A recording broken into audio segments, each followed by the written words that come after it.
Alhamdulillahi Rabbil Alamin. Wassalatu wassalamu ala ashrafil anbiya'i wal mursalin wa ala alihi wa ashabihi ajma'in. Allahumma salli wa sallim ala nabiyyina Muhammadin wa ala alihi wa ashabihi wa man sara bihidayatihi wastanna bisunnatihi ila yaumin la yanfa'u malun wala banun illa man atallaha biqalbin salim.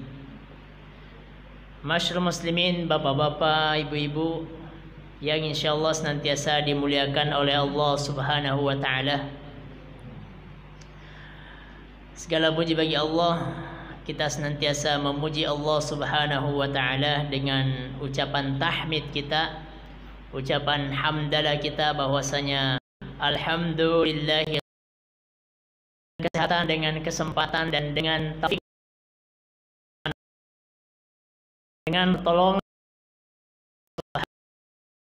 Allah yang memampukan kita untuk hadir bermajlis ilmu, untuk hadir melaksanakan wajib kita sebagai hamba Subhanahu wa taala yang Allah dalam surah wa ma khalaqatul jinna wal insa illa liya'budun, dan tidaklah aku ciptakan jin dan manusia kecuali untuk beribadah. Dan diantara bentuk ibadah yang bernilai di sisi Allah Subhanahu wa taala tiada lain adalah thalabul ilmi, menuntut ilmu, belajar, untuk kita sama-sama saling tawasau bil haqqi wa tawasau bis sabr.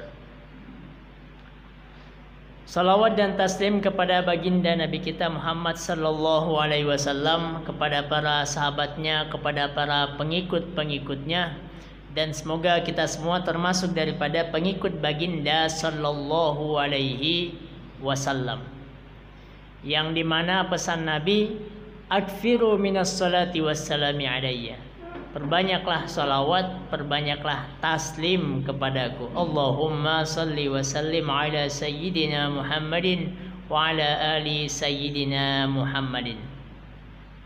Sebagaimana dalam hadis bahwa Nabiullah Muhammad sallallahu alaihi wasallam pernah mengatakan kepada beberapa sahabat, jamaah sekalian, bahwa kelak Nabi menanti umatnya di telaga Al-Kautsar, di telaga Al-Kautsar, sebagaimana firman Allah SWT, inna a'tainakal kautsar, sesungguhnya kami telah berikan kepada Muhammad telaga nikmat yang banyak, diantaranya adalah telaga Al-Kautsar. Maka semoga Allah izinkan kita dengan tolabul ilmi kita, dengan salawat-salawat kita kepada baginda sallallahu alaihi wasallam, diijabah oleh Allah Subhanahu wa taala. Allah izinkan kita dipertemukan dengan baginda sallallahu alaihi wasallam.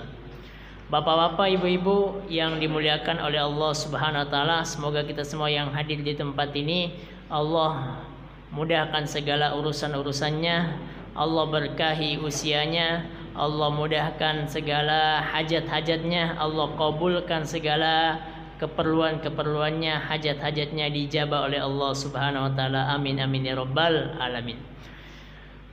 Pada malam hari ini kita kembali membaca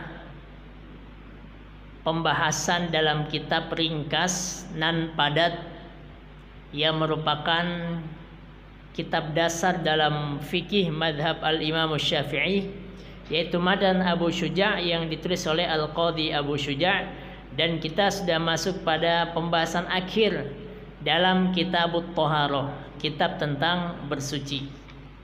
Setelah kemarin kita membahas tentang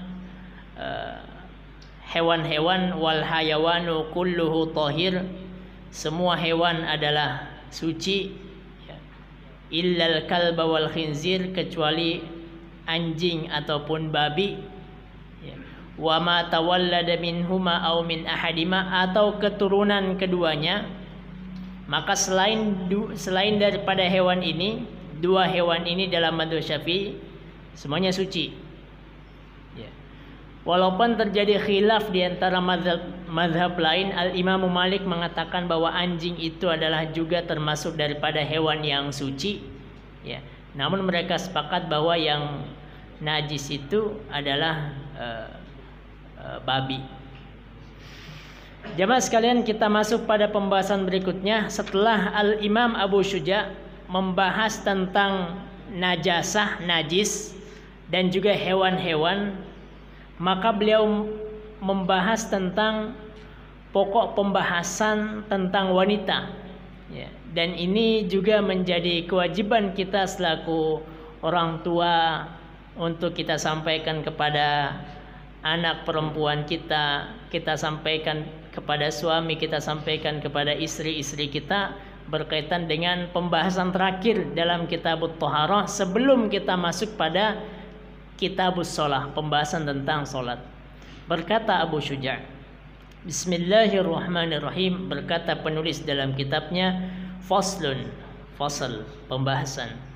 Wa yakhruju minal farji thalathatu dima'in, damul haydhi wa damun nifasi wa damul istihadati. Kata beliau, dan keluar daripada kubul wanita, mohon maaf, thalathatu dima, 3 darah. Yang pertama damul haid, darah haid. Kemudian damun nifas, darah nifas. Kemudian damul istihadah, istihadah, darah istihadah. Fal haidu, kemudian beliau mendefinisikan apa itu haid. Fal haidu huwal khariju ala sabili sihhati min ghairi sababil wilada. Kata beliau, yang dinamakan dengan darah haid adalah darah yang keluar karena dasar sehat, karena wanita itu sehat, bukan darah penyakit, bukan darah penyakit, dan juga bukan karena disebabkan persalinan. Yang disebabkan persalinan namanya damun nifas, darah nifas. Maka para ulama mendefinisikan darah haid ini, wa huwa fil lughati damun yakhruju ba'da bulugil mar'ah, darah yang keluar setelah wanita itu mencapai usia balik. Jadi tanda baliknya seorang wanita, anak perempuan kita, adalah keluarnya daripada damul haid. Kemudian kita baca singkat ini, wan nifasu, kemudian darah nifas.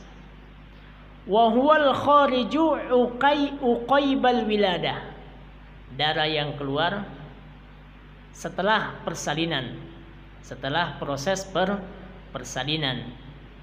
Sawaun, kata pensyarah, sawaun wadu'atu hayyan, baik itu anak yang dilahirkannya dalam keadaan hidup ataupun, mohon maaf, dalam keadaan telah wafat.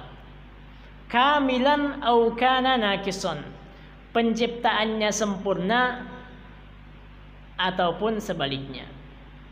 Wa kadza law wada'at alaqatan aw mudghatan jazama bihi fir rawdah.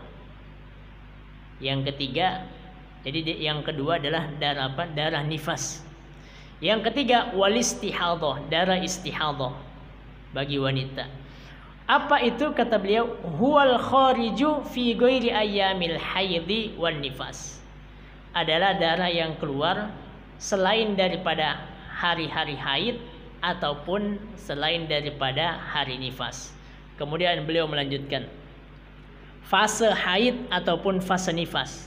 Wa aqallul haidi, masa minimal wanita haid, kata beliau, yaumun wa lailah, itu 1 hari 1 malam atau 24 jam.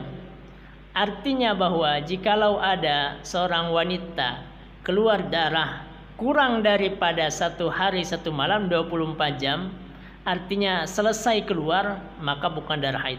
Wa ghalibuhu, umumnya sittatun aw sab'ah, ya, 6 hari ataupun 7 hari. Maksimal wa aktsaruhu, maksimal darah haid itu, kata beliau, 15 yauman, adalah 15 hari. Jadi dalam mazhab Syafi'i disebutkan tentang minimal, umumnya, dan juga maksimal. Dan penyebutan hari ini didasarkan dengan survei yang dilakukan oleh Al-Imam Asy-Syafi'i pada wanita Arab saat itu, di masa itu. Kata beliau, lil istiqra. Jadi penentuannya karena istiqra, karena survei.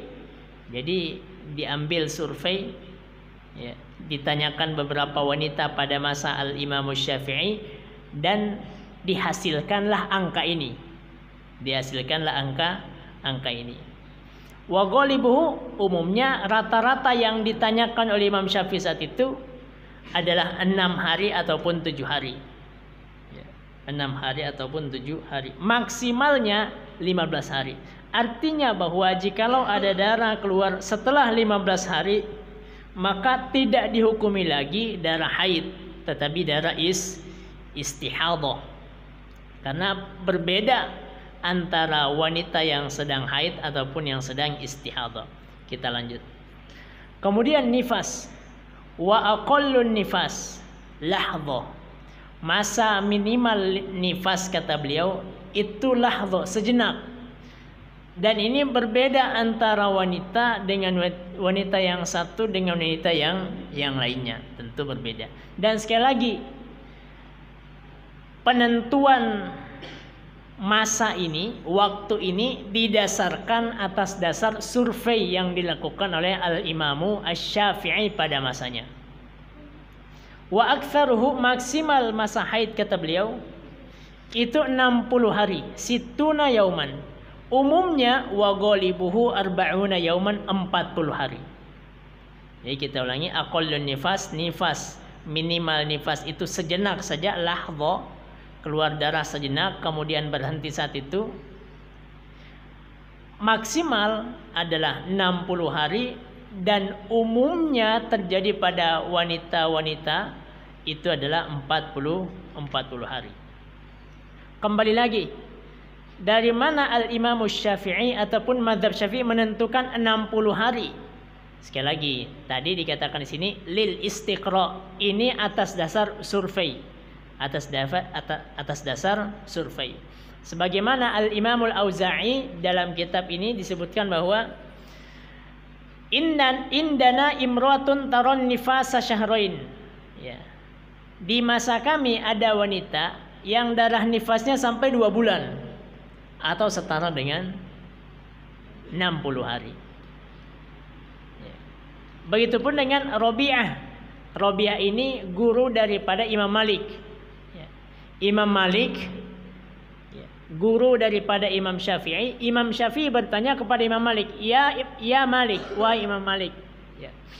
Maka berkata tentang nifas pada masa Al-Imam Malik, wanita saat itu. Maka kata Rabi'ah, kata Imam Malik meriwayatkan dari Rabi'ah, adraktun nasa yaqulun aktsaru ma tanfusul mar'a sittuna yauman. Ya. Paling banyak maksimal wanita nifas adalah 60 hari. Lanjut. Wa aqallut tuhri. Jadi antara haid dengan haid yang satu, haid kemudian suci kemudian haid. Nah, minimal wanita suci, wanita dalam keadaan suci tanpa haid, wa aqallut tuhri bainal haidataini, antara 2 haid, jadi haid 1 kemudian suci, Pak ya. Kemudian haid berikutnya itu minimalnya 15 hari. Minimalnya 15 hari. Karena maksimal wanita haid 15 hari, berarti minimal wanita dalam keadaan suci itu 15 hari dalam 1 bulan. Wala hadda li aktsarihi. Namun maksimal wanita suci ya beda-beda, tidak ada batasnya. Tidak ada batasnya. Ada wanita yang haid hanya 4 hari ataupun hanya 5 hari ataupun 6 hari. Berarti sisa hari dalam 1 bulan dia suci. Walaupun biasa wanita tahu masa-masanya, tanggal-tanggalnya pasti biasanya tahu. Kemudian wa aqallul haidi, masa minimal usia wanita dalam haid, kata Al-Imam Al-Qadhi Abu Syuja, wa aqallu zamanin tahidu fihi al-jariyatis usinin. usia minimal wanita haid, kembali lagi ini pada masa beliau, pada zaman beliau. Bisa saja sekarang lebih cepat ya, ataupun lebih lama. Kata beliau, tis usinin, itu usianya 9 tahun. Jadi di wanita usia 9 tahun, disitulah masa minimal wanita itu mulai haid. Ya. Daliluhu qala Syafi'i, berkata Imam Syafi'i, ya, bahwa a'jabu ma sami'tu minan nisa tahidna nisa'u tahama tahidna litis isinin. Ya. Bahwa yang saya ketahui daripada wanita haid pada masa saya, pada masa Imam Syafi'i adalah mereka haid di usia 9 tahun. Kemudian beliau membahas tentang hamil, Pak ya. Mungkin kita agak lebih cepat di sini. Wa muddatul hamil. Tadi haid, kemudian hamil. Berkata Abu Syuja, wa aqallu muddatul hamli sittatu ashhurin.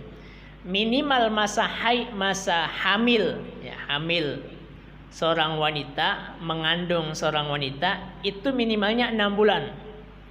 Minimalnya 6 bulan. Kalau maksimal berapa bulan, Pak? 9. Umumnya 9 bulan. Umumnya 9 bulan. Kata beliau, wa ghalibuhu tis'atu ashhur. Jadi tadi minimal 6 bulan, ya. Kemudian umumnya 9 bulan. Nah, di sini kata beliau maksimalnya berapa, Pak? 4 tahun. Maksimalnya 4 tahun kata beliau. Wa aktsaruhu 4 sinin. Bayangkan, Pak, wanita hamil ya, mengandung maksimal sampai 4 tahun. Itu keluar anaknya sudah punya gigi, Pak ya. Ini dikatakan dalam kitab ini, kita baca penjelasannya. Wa amma kaunu aqallu muddatil hamal 6 ashhur fali anna Utsman radhiyallahu anhu utiya bimra'atin qad waladat li 6 ashhur. Pada masa Utsman bin Affan, ada seorang wanita yang datang kepada Utsman mengatakan bahwa beliau hamil dan masa kehamilannya itu 6 bulan kemudian melahirkan. 6 bulan kemudian melahirkan. Nah, kalau kita buka surah Al-Ahqaf, Pak ya, Al-Ahqaf ayat 15. Kita buka surah Al-Ahqaf ayat 15. Di situ Allah katakan, wa hamluhu wa fisaluhu 30 syahra. Hamil, kemudian setelah hamil melahirkan, ya, menyapih, itu jumlahnya 30 bulan. Kata Allah Subhanahu wa taala dalam surah Al-Ahqaf ayat 15. Ya. Jumlahnya berapa bulan, Pak? 30 bulan, Pak ya. Kemudian kalau kita buka surah Luqman ayat 14, ketika Allah berfirman tentang orang tua, wa qadha rabbuka alla ta'budu illa iyyahu wa bil wa hamluhu wa fisaluhu fi amaini anishkurli wa liwalidayka ilayal masir. Bahwa masa setelah melahirkan itu 2 tahun. Masa setelah melahirkan 2 tahun. Artinya menyapih itu usianya 2 tahun, kata Allah dalam surah Luqman. Nah, kita gabung surah Al-Ahqaf, hamil dan menyapih itu 30 bulan. Dalam surah Luqman ayat 14 mengatakan bahwa masa menyapih menyusui itu adalah 2 tahun. 2 tahun itu setara dengan berapa bulan? 24 bulan. Berarti sisanya 6 bulan. Maka inilah kata Al-Imam Syafi'i, masa minimal daripada seorang wanita itu hamil. Berdasarkan hadis, berdasarkan firman Allah Subhanahu wa taala, menggabungkan antara surah Al-Ahqaf ayat 15 dan juga surah Luqman ayat 14. Nanti bisa dibuka firman Allah Subhanahu wa taala. Ya. Jadi masa setelah hamil itu namanya fasal. Ya. menyusui, menyapi itu 2 tahun kata Allah dalam surah Luqman. Berarti yang di surah Al-Ahqaf yang jumlahnya 30 bulan tadi dikurangi 2 tahun, 24 bulan sama dengan 6 bulan. Maka inilah masa minimal haid, minimal hamil. Kemudian wa amma kaunu aktsaru muddatil hamli 4 sinin. Sedangkan masa maksimal wanita haid adalah 4 tahun. Kalau masa sekarang nggak ada, Pak ya, nggak ada. Bahkan dokter langsung menyarankan untuk sesar, ya. Kenapa? Untuk keselamatan wanita juga, untuk keselamatan seorang ibu ataupun janinnya ataupun anaknya yang masih dalam kandungannya. Ya. Dan mungkin sepengetahuan kita semua sini nggak ada masa sekarang ini usia hamilnya mengandungnya 4 tahun. Bahkan 1 tahun itu udah lama, ya. Maka umumnya 9 bulan. Tapi kata Al-Imam Syafi'i, dalilnya adalah survei yang ditemukan pada masa itu. Al-Imam Malik mengatakan, gurunya Imam Syafi'i, Imam Malik, hadhihi jaratuna imratu Muhammad bin Ajlan imratu Sidqin. Ya. Ini ada seorang wanita, istri dari Muhammad bin Ajlan, kata beliau. Wanita istrinya adalah wanita yang jujur, begitupun dengan suaminya. Wa hamalat thalathata abtonin, ya, hamil selama 3 kali, fi isnatai asyrota sana, selama 12 tahun. Jadi 3 anak, ya, 3 kali hamil selama 12 tahun. Berarti bagi 3 4 tahun, Pak. Kullu batnin, ya, setiap kali hamil 4 sinin, 4 tahun. 4 tahun lahir anaknya, 4 tahun lahir anaknya, 4 tahun lahir anaknya. Dan juga pernyataan yang lain, riwayat yang lain, ja'a rajulun ila Malik bin Dinar. Datang seseorang kepada Malik bin Dinar berkata, "Ya Aba Yahya." Jadi datang seseorang laki-laki yang istrinya sedang hamil di rumahnya, sedang menunggu masa persalinan. Datang kepada Malik bin Dinar berkata, "Ud'u limroati hubla."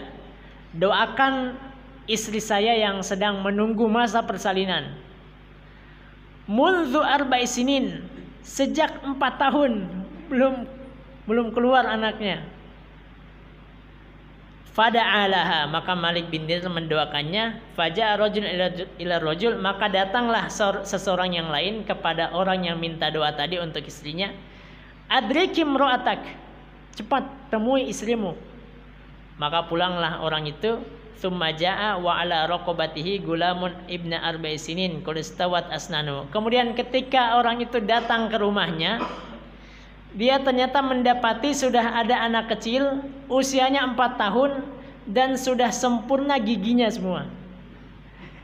Anaknya langsung tumbuh gigi, langsung ada giginya. Dan ini disebutkan dalam banyak kitab-kitab dalam syarah yang menjelaskan tentang Abu Syuja, matan Abu Syuja. Dan saat ini, ya, di masa kita sekarang yang modern ini sudah tidak kita temukan lagi usia hamil selama 4 tahun. Ya. Yang marah siapa, Pak? Dokternya mungkin yang marah. Baik. Jemaah sekalian yang dimuliakan oleh Allah Subhanahu wa taala, namun itulah yang tertulis dalam buku-buku kitab-kitab klasik. Demikian bukan hanya di kitab Matan Abu Syuja ternyata kita dapati hal ini, namun kitab-kitab yang lain juga menyatakan demikian. Sekarang kita membaca apa-apa saja yang berlaku, yang boleh dilakukan wanita haid ataupun yang tidak boleh. Wanita haid ataupun laki-laki yang sedang junub, baik laki-laki ataupun perempuan, ataupun yang sedang berhadas tidak dalam keadaan wudu. Apa saja yang tidak boleh untuk dilakukan? Berkata Al-Qadhi Abu Syuja, "Wa yahrumu bil haidi wan nifasi thamanatu asya." Diharamkan bagi seorang wanita yang sedang haid ataupun nifas itu 8 perkara. Yang pertama as-sholatu, salat. Ya jelas. Begitupun dengan sujud syukur. Karena dalam mazhab Syafi'i sujud syukur ini sama dengan salat. Wa kadza sujudut tilawah wasyukur. Demikian juga diharamkan melaksanakan sujud tilawah. Jadi seorang wanita mendengar suaminya sedang membaca ayat sajadah misal, ya. Kemudian sampai kepada ayat sajadah, maka wanita yang sedang haid dalam mazhab Syafi'i juga diharamkan tidak boleh untuk sujud tilawah ataupun sujud syukur. Kenapa? Karena sujud tilawah dan sujud syukur itu dalam mazhab Syafi'i juga dikatakan dengan salat. Sebagaimana hadis Aisyah radhiyallahu anha, kunna nahidu inda Rasulillah tsumma nathuru fa nu'maru bi qada'is shaum wa la nu'maru bi qada'is shalah. Ya. Berarti wanita yang tidak mengerjakan salat dalam keadaan haid mendapatkan pahala apa tidak, Pak? Mendapatkan pahala. Ya. Karena kan seseorang dikatakan ibadah itu 2 hal. Satu, melaksanakan perintah Allah, ya, dan juga menjauhi larangan Allah dan Rasulnya. Ketika sedang haid dilarang untuk melaksanakan sholat, maka ia mendapatkan pahala akan hal itu. Kemudian berikutnya, wa qiraatul Quran, juga membaca Al-Quran. Membaca Al-Quran. Sebagaimana hadis Nabi sallallahu alaihi wasallam, la yaqra'ul junubu walal haidu syai'an minal Quran. Tidaklah seseorang yang sedang, mohon maaf, junub ataupun wanita yang sedang haid, tidaklah dia membaca sesuatu daripada Al-Quran. Dengan tujuan membaca, bukan dengan tujuan zikir misal. Bukan dengan tujuan zikir. Misal ada seseorang bertanya kepadanya, apa dalil tentang wajibnya sholat? Maka wanita yang haid ini ataupun seorang laki-laki yang sedang junub menjawab, waqimus sholah wa atuz zakah. Maka ini bukan disebut dengan membaca, tapi menyebutkan menjawab akan persoalan. Yang membaca Al-Quran adalah dia membuka Al-Quran, kemudian dia membaca Al-Quran. Wa massul mushaf, dan juga menyentuh mushaf. Bagi wanita yang sedang haid, ya, tidak boleh baginya untuk menyentuh mushaf. Ya. Mushaf itu, ya, yang biasa kita sebut dengan Al-Quran, yang dari awalnya di sini adalah suratul Fatihah, kemudian di akhirnya adalah suratul Nas, ataupun mushaf yang terpenggal-penggal, maksudnya terpisah-pisah, 1 juz, 2 juz, 3 juz, per juz, juga dikatakan mushaf. Lain halnya dengan yang ada dalam HP kita. Yang ada dalam HP kita, aplikasi ini, kapan dia dikatakan mushaf? Ya ketika nanti terbuka. Ketika terbuka. Tapi ketika dalam keadaan seperti ini, ya bukan mushaf. Bukan mushaf. Artinya bahwa seseorang tidak boleh membawa mushaf ke dalam WC, Pak, ya, ke dalam toilet, ya. Namun tentu dia selalu membawa HP ke dalam toilet, karena HP ini bukanlah mushaf, ya. Dan tentu tidak bisa kita untuk membuka mushaf melalui HP kita di dalam toilet, ya. Tadi membaca Al-Quran ataupun menyentuh mushaf, sebagaimana firman Allah Subhanahu wa taala, la yamassuhu illal mutahharun. Tidaklah ada yang menyentuhnya kecuali yang disucikan oleh Allah Subhanahu wa taala. Walaupun nanti di antara tafsir al-mutahharun di sini adalah katanya al-malaika. Al-malaika. Namun ini menjadi dalil dalam mazhab Syafi'i dan juga hadis Nabi sallallahu alaihi wasallam. Nabi menyatakan la yamassul Qur'ana illa tahir.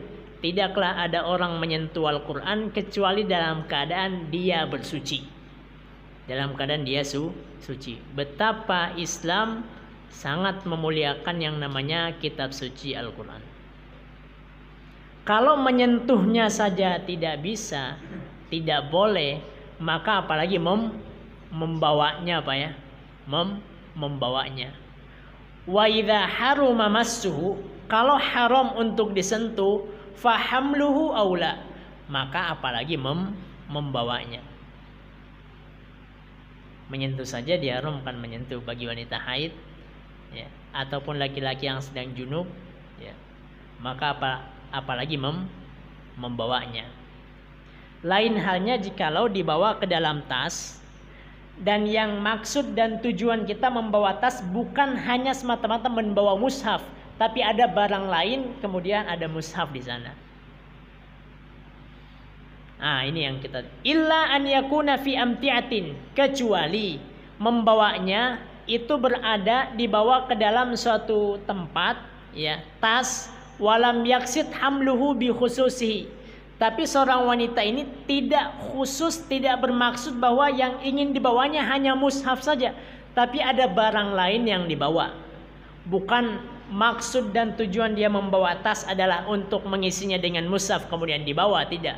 Tetapi maksud dan tujuan dia membawa tas adalah membawa barang yang lain, kemudian di dalamnya juga ada mushaf. Lanjut, wadukhulul masjid, dan juga masuk masjid, ya. Lain halnya dengan sekedar lewat, atau lain halnya karena ada hajah, ada kebutuhan. Sebagaimana Nabi Shallallahu Alaihi Wasallam pernah menyampaikan minta tolong kepada Aisyah untuk mengambilkan sejadah di masjid. Ya Aisyah, nawilnil khamra, Aisyah tolong ambilkan saya sejadah yang biasa dipakai sholat di masjid. Kata Aisyah, inni haidun, ya Rasulullah saya sedang haid. Maka kata Nabi Sallallahu Alaihi Wasallam, fa inna yadaka la tahid, tanganmu itu tidak haid. Maksudnya bahwa yang haid itu bukan tanganmu, karena yang untuk mengambil sejadah kan menggunakan tangan, ya, menggunakan tangan. Maka kata Nabi SAW, fa inna yadaka la tahid, ya, tangan kamu itu bukanlah tangan yang kotor, bukanlah tangan yang haid, yang mengeluarkan cairan darah kotor. Maka dengan ini dia ambil kesimpulan bahwa ketika ada hajah, ya, sehingga dia mengharuskan untuk masuk masjid, maka dibolehkan. Namun tanpa hajah, maka tidak boleh bagi wanita yang sedang haid, ya. In hasala ma'hu julusun aw lubthun walau qa'imah aw taraddat harama 'alaiha dzalik. Maka biasanya disediakan tempat-tempat khusus, ya, untuk wanita mungkin tidak berada di dalam masjid, tapi berada di luar masjid, ya, tempat duduk yang dikhususkan untuk hal demikian. Berikutnya, wat tawaf, juga tawaf. Karena tawaf ini adalah sama dengan sholat, kecuali dalam tawaf ini dibolehkan perkataan-perkataan yang baik-baik. Wal wat'u, dan juga demikian, mohon maaf, berhubungan dalam haid, wal istimta', ya, berhubungan antara, mohon maaf, pusar dan juga lutut. Berikutnya, yang diharamkan bagi yang junub. Wa yahrumu 'alal junubi, bagi laki-laki ataupun perempuan yang junub diharamkan 5 hal. 1 as-shalah, 2 qiraatul Quran, dia tidak boleh membaca Al-Quran sampai dia benar-benar suci, sampai dia mandi wajib. Wa masul mushaf, demikian juga tidak boleh untuk menyentuh mushaf, ya. Wa tawaf, tidak boleh tawaf. Wal lubsu fil masjid, tidak boleh menetap dalam waktu lama di dalam masjid. Lain halnya kalau menetapnya karena darurat, misal tidak memungkinkan untuk keluar masjid karena di luar masjid terjadi keonaran, kericuhan yang membahayakan dirinya, tentu dia baginya boleh untuk menetap di masjid. Kemudian juga terakhir, wa yahrumu 'alal muhdits, bagi mereka yang sedang berhadas, yang tidak dalam keadaan wudu, ya. Kalau tadi kan yang sedang junub sampai dia mandi wajib. Nah, yang sedang berhadas, apa yang tidak boleh baginya? Tentu sholat, karena syarat sah sholat adalah suci, ya, baik badan ataupun diri, ya, baik badan ataupun pakaian. Badan kita suci dengan wudu dari hadas kecil, dengan mandi wajib dengan hadas besar, dari hadas besar.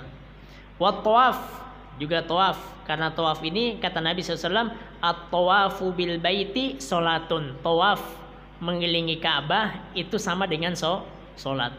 Dan juga wa massul mushaf, menyentuh mushaf. Itulah mengapa Nabi Shallallahu Alaihi Wasallam senantiasa menjaga wudhu beliau. Kenapa demikian? Karena ketika dia hendak ingin membaca Al-Quran, hendak ingin mengambil mushaf Al-Quran, maka dalam keadaan sudah berwudhu.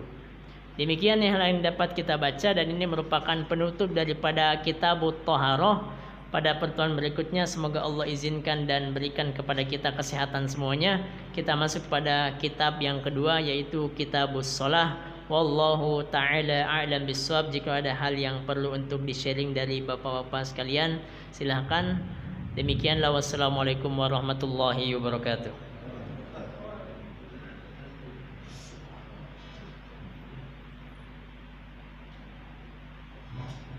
Assalamualaikum warahmatullahi wabarakatuh.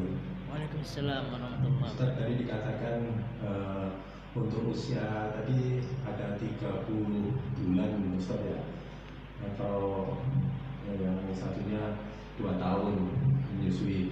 Nah itu bulannya itu bulan Hijriah atau bulan Masehi. Waktu itu waktu Al-Quran turun, atau bulan Hijriah di Al-Quran itu sebenarnya kapan dimulainya, gitu kan? Artinya kalau mungkin penanggalan dimulainya waktu Khalifah Syam gitu ya, tapi waktu Khalifah Umar atau siapa, tapi sebenarnya untuk bulan-bulan itu kapan dimulainya, saat Nabi masih hidup atau sebelum Rasulullah sudah ada bulan-bulan itu? Terima kasih Ustaz.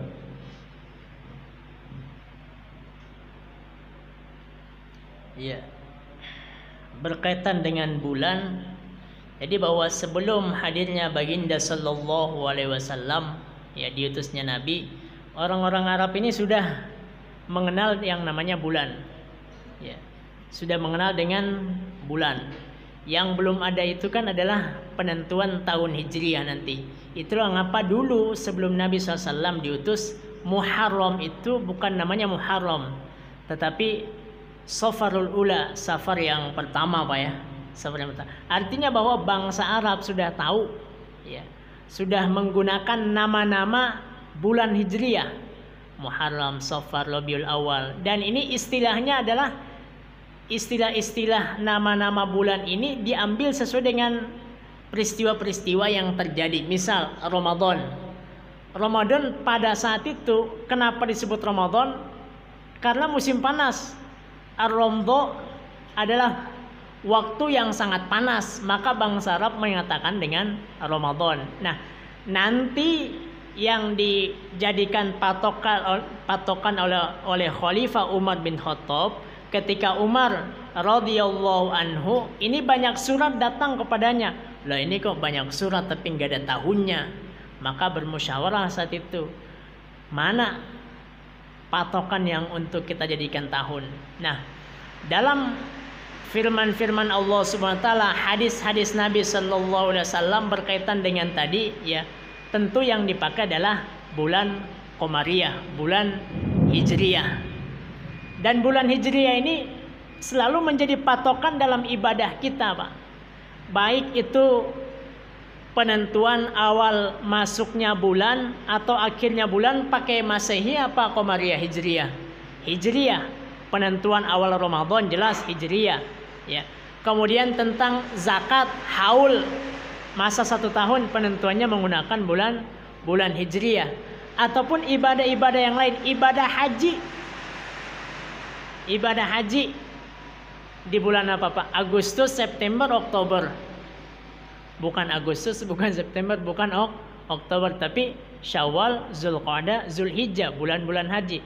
Firman Allah, Al-Hajju Ashhurum Ma'lumat. Maka yang tadi, ya, 30 bulan, 2 tahun, kemudian 6 bulan, yang menjadi patokan di situ adalah bulan Hijriyah. Karena perbedaan antara bulan Hijriyah dan bulan Masehi ini dalam 1 tahun itu, kalau tidak salah, lebih banyak bulan Masehi sebanyak 11 hari.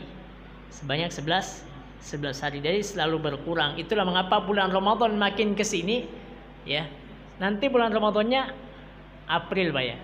Jadi Maret April ya, antara April ataupun Maret April lah. Makin kesini ya.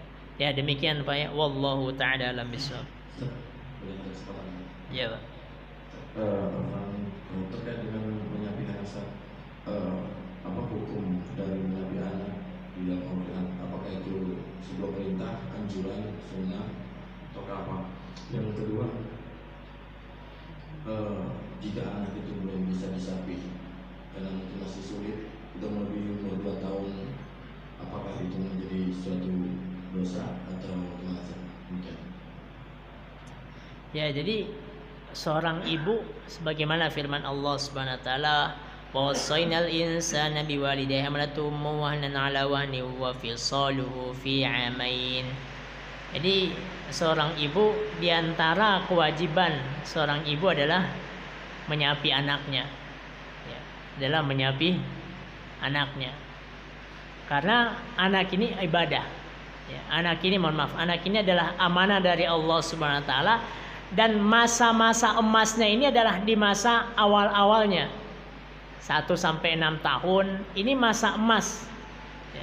Itulah mengapa Rasulullah Sallallahu Alaihi Wasallam ya, ketika Allah amanahkan kepadanya keturunan melalui ibunda Khadijah radhiyallahu anha, maka yang mengasuhnya adalah ibunda Khadijah radhiyallahu anha ya.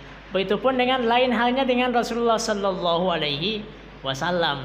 Ya, ketika Siti Aminah, kita kenal ibunda baginda Nabi SAW dari beberapa banyak ya. Maka yang menyapihnya adalah walaupun bukan ibunya, ya, tapi menjadi kewajiban ibunya untuk mencari orang lain. Ya, untuk mencari orang lain. Yang kedua tadi gimana Pak?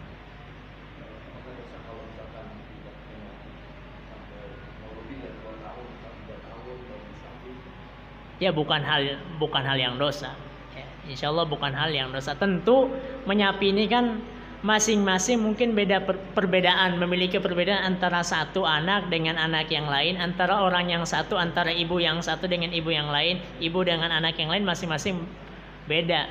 Asal kita saling konsultasi dengan ahli bagaimana baiknya, itu yang terbaik. Wallahu ta'ala alam bissawab. Semoga bisa menjawab. Demikian kajian kita pada malam hari ini. Wassalamualaikum warahmatullahi wabarakatuh.